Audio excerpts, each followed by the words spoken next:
Baik, terima kasih. Di sini saya akan mencoba untuk menjelaskan latar belakang dari judul penelitian saya yang berbicara tentang pengaruh masuknya agama terhadap sistem kepercayaan dinamisme, dan juga menjelaskan beberapa artikel terkait dengan pengaruh masuknya agama terhadap sistem kepercayaan animisme dan dinamisme. Pertama-tama saya akan memperkenalkan nama saya Ardian Saforintino Asadama, NIM 18030300152, kelas D semester 6, mata kuliah metode penelitian sosial kualitatif, tugas ujian tengah semester. Langsung saja kita masuk pada pembahasannya. Yang pertama, agama merupakan sebuah sistem kepercayaan terhadap Tuhan dengan aturan-aturan dan syarat-syarat tertentu. Dinamisme adalah kepercayaan bahwa segala sesuatu punya tenaga atau kekuatan yang dapat memengaruhi keberhasilan atau kegagalan usaha manusia. Beberapa data yang didapat dari latar belakang ini. Yang pertama, pengaruh agama dalam masyarakat terhadap kepercayaan aliran dinamisme. Belum terlalu nyata untuk masyarakat bisa menenangkan perilaku masyarakat terhadap aliran dinamisme ini. Tapi di mana pada tanggal atau tahun lalu, di mana suku atau keluarga yang mempunyai hak terhadap gunung ini sudah mau untuk mengubah gunung ini yang sakral dengan dibukanya bukit tua di Gunung Beligo ini. Sudah menjadikan masyarakat atau orang-orang yang ingin benar-benar bertobat atau tidak lagi mempercayai aliran dinamisme ini, di mana jika diadakan kebaktian, masyarakat selalu datang dan beribadah kepada Tuhan di atas gunung ini, meskipun tidak semua masyarakat datang dan beribadah.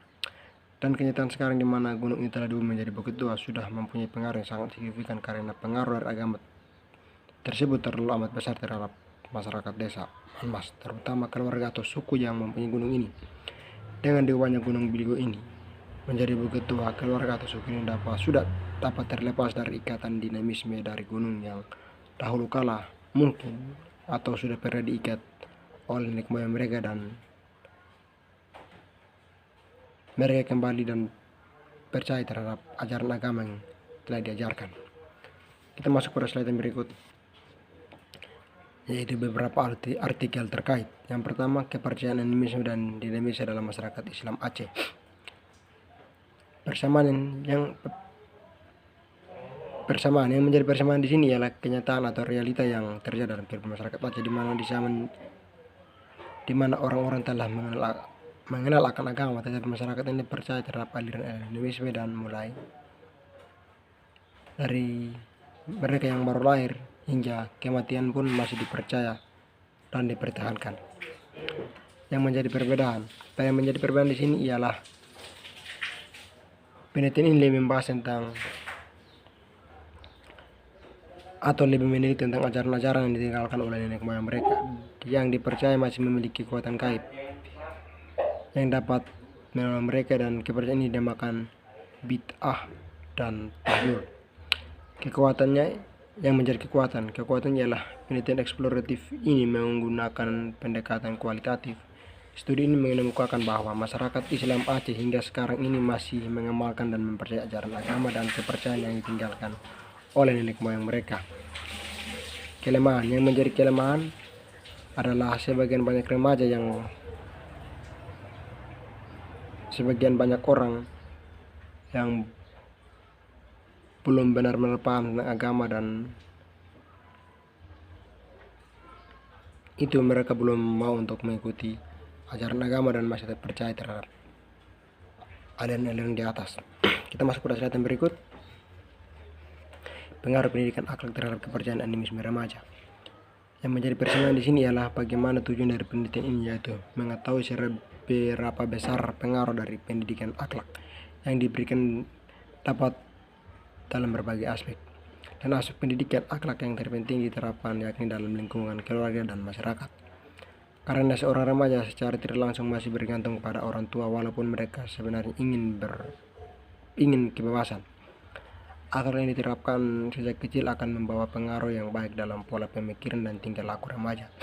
Dalam skripsi ini, peneliti mencoba menelanjangi tentang pendidikan akhlak, kepercayaan animisme bagi remaja, dan bagaimana pengaruh pendidikan akhlak dalam mengatasi kepercayaan bagi remaja. Perbedaan yang menjadi perbedaan di sini adalah Ketika artikel ini berbicara tentang mengetahui pengaruh pendidikan akhlak terhadap kepercayaan dinamisme dan animisme terhadap remaja. Dan penelitian saya berbicara tentang bagaimana pengaruh agama terhadap seluruh masyarakat yang masih percaya terhadap kepercayaan dinamisme dan animisme. Kekuatan yang menjadi kekuatan di sini ialah di mana para peneliti dengan menggunakan metode observasi, interview, dan dokumentasi serta teknik analisis data, maka hasil penelitian ini menunjukkan bahwa pendidikan akhlak tergolong cukup baik. Hal ini terbukti dari hasil wawancara dengan informan. Dan dalam mengatasi kepercayaan dinamisme bagi remaja juga tergolong baik. Terlihat dari banyaknya remaja yang aktif dalam kegiatan keagamaan. Dari hasil analisis dan data yang diperoleh di atas dari penelitian ini, penulis berkesimpulan bahwa ada pengaruh pendidikan akhlak terhadap kepercayaan animisme bagi remaja. Kelemahan yang menjadi kelemahannya adalah bagi sebagian banyak remaja yang belum benar-benar paham tentang akhlak dan belum paham benar tentang apa itu isi daripada akhlak itu sendiri, sehingga susah untuk melupakan kebiasaan mereka tentang animisme dan dinamisme. Agama di Indonesia yang menjadi persamaan di sini ialah dan artikel dan judul penelitian saya berbicara tentang agama dan masyarakat atau bagaimana agama dan pengaruh terhadap aliran dinamisme dan animisme. Perbedaan yang menjadi perbedaan di sini adalah dari artikel ini berbicara tentang pengaruh agama terhadap aliran dinamisme dan animisme, tetapi lebih membahas tentang isi dan tujuan dari semua agama Indonesia dan membahas tentang maksud dari beberapa pandangan dari pengikut agama Islam dengan ritualnya masing-masing. Kekuatan yang menjadi kekuatan di sini ialah bagaimana setiap kita bisa mengetahui tata dan cara atau dari beberapa agama di Indonesia dan mengetahui tentang asal dan usul timbulnya aliran dinamisme dan animisme di Indonesia, sehingga terbentuknya beberapa aliran dinamisme yang masih ada sampai sekarang, yaitu kejawen Jawa dan keharian suku Dayak. Kelemahan yang menjadi kelemahan di sini ialah masyarakat penganut aliran dinamisme animisme susah untuk mau bergabung dan mengikuti ajaran-ajaran yang telah diakui oleh negara. Dari Timur Islam Nusantara Maluku Utara. Persamaan yang menjadi persamaan di sini ialah antara artikel di atas dan judul saya, keduanya berbicara tentang pengaruh dari agama terhadap aliran dinamisme dan animisme, tetapi di sini lebih spesifik lagi di mana berbicara tentang masuknya agama Islam terhadap aliran dinamisme dan animisme di daerah Maluku Utara. Perbedaan yang menjadi perbedaan di sini adalah di sini artikel ini lebih membahas tentang masuknya Islam dan pengaruh terhadap animisme dan dinamisme di Maluku Utara. Kekuatan bagaimana masuknya ajaran Islam di Maluku Utara. Masyarakat sudah membuang hal-hal gaib tadi yang sepertinya kepercayaan animisme dan dinamisme sudah mulai mempercayai terhadap ajaran agama. Kita masuk pada slide yang berikut, yaitu pengaruh dari agama dalam kehidupan masyarakat. Persamaan, di mana artikel ini juga berbicara tentang bagaimana pengaruh dari agama terhadap aliran dinamisme dengan tujuan memberi pemahaman kepada masyarakat tentang hal positif dari agama. Perbedaan yang menjadi perbedaan adalah bagaimana latar belakang penelitian saya tentang mengatasi persoalan agama dan tangan dengan aliran dinamisme, tetapi artikel ini di samping ini juga mengatasi persoalan dinamisme atau menyampaikan tentang ajaran-ajaran bagi orang-orang penganut agama itu.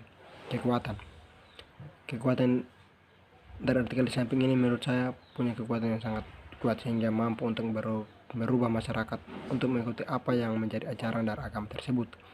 Dan penelitian juga diharapkan agar masyarakat mampu untuk bertobat dan mengikuti ajaran dari agama. Kelemahan yaitu kurangnya perhatian masyarakat mengenai hasil ini, padahal sebenarnya punya kekuatan hal yang positif bagi dirinya dan kehidupan kedepannya. Agama di masa sekarang ini. Persamaannya adalah keduanya berbicara tentang pengaruh agama terhadap masyarakat, tentang bagaimana kehidupan yang baik dan benar di hadapan Tuhan. Perbedaan yang menjadi perbedaan adalah artikel ini dia lebih berbicara tentang konflik-konflik yang mengatasnamakan agama. Kekuatan dari artikel ini adalah dia memberikan sebuah pelajaran penting buat masyarakat bahwa jangan mudah untuk terprovokasi karena akan menimbulkan banyak persoalan. Kelebihan, artikel ini mencoba untuk menjelaskan pola pikir masyarakat agar jangan mudah untuk dipengaruhi orang-orang yang punya kepentingan tersendiri. Pengaruh agama dalam perilaku manusia. Persamaan, dari artikel ini dan latar belakang judul saya adalah keduanya berbicara tentang memberikan pengertian yang baik tentang agama terhadap masyarakat. Perbedaan yang menjadi perbedaan di sini adalah artikel ini lebih memberikan perhatian atau membahas tentang pengaruh agama dalam setiap tingkah laku manusia, tetapi latar belakang penelitian saya berbicara tentang pengaruh agama terhadap aliran di Indonesia yang masih dipegang masyarakat. Yang menjadi kekuatan adalah semoga saja hasil dari penelitian ini dibaca dan dilakukan orang dan masyarakat untuk mengubah norma dan tata kerama kehidupan yang lebih baik lagi di hadapan manusia dan terutama Tuhan. Yang menjadi kelemahan adalah banyak masyarakat yang belum menyadari bahwa kehidupan diatur oleh Yang Maha Kuasa sehingga banyak perilaku menyimpang masyarakat lakukan dalam kehidupan mereka hari lepas hari. Agama dalam kehidupan individu. Persamaan sama-sama tujuan yang sama, yaitu untuk memberikan pengajaran yang baik tentang agama kepada masyarakat dan menjauhkan mereka dari hal-hal duniawi. Itulah misi dari agama, untuk menghilangkan ajaran-ajaran yang primitif, yang masih bersifat primitif. Yang membedakan antara keduanya adalah di mana artikel di sebelah ini lebih membahas lebih dalam tentang agama yang merupakan sebuah kepercayaan susah untuk dimengerti oleh manusia. Tetapi latar belakang saya membahas tentang bagaimana situasi yang dulunya sangat erat dengan aliran animisme atau kepercayaan kepada benda-benda dan masuknya agama dalam memengaruhi akan aliran tersebut. Kekuatannya terbukti bahwa dengan adanya ilmu masyarakat primitif ketika kita mulai bergerak maju dan melakukan perbuatan lama yang menyesatkan menurut agama-agama di seluruh dunia. Kelemahan, banyak masyarakat yang belum mau untuk meninggalkan kebiasaan lama mereka, mungkin karena sudah ada ikatan sehingga susah untuk meninggalkan pertanggungjawabannya. Agama dan pengaruhnya dalam kehidupan.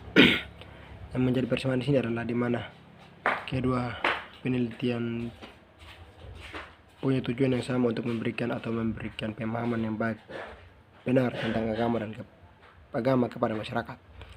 Yang membedakan antara keduanya adalah di mana latar belakang penelitian saya berbicara tentang pengaruh dari agama terhadap aliran kepercayaan dinamisme, tetapi di sini dia lebih membahas tentang bagaimana agama dalam memberikan moral, motivasi dalam masyarakat bertindak. Kekuatan menjadi kekuatan adalah di mana mereka yang mau untuk memahami isi dari artikel ini bisa mengerti dan mau untuk berubah dan memahami betul-betul apa itu agama yang sebenarnya. Kekuatannya adalah di mana mereka yang mau untuk memahami isi dari artikel ini bisa mengerti dan mau untuk berubah dan memahami betul apa itu agama yang sebenarnya. Kelemahannya adalah banyak masyarakat yang belum memahami betul apa yang menjadi tujuan dari agama. Kepercayaan dinamisme. Bersamaannya adalah keduanya mengkait tentang apa itu dinamisme dan esensi di dinamisme itu sendiri. Perbedaannya adalah terdapat pada saat turun lapangan sehingga bisa dapat informasi dan informasi tentang jalan cerita di aliran dinamisme yang dipakai masyarakat di sana. Kekuatan aliran ini adalah bagaimana masyarakat masih terlalu terikat dengan aliran ini. Kelemahannya adalah mereka yang sudah tidak percaya akan hal-hal gaib dan mau bertobat. Baik, mungkin itu saja penjelasan singkat saya. Kurang lebihnya saya terima kasih.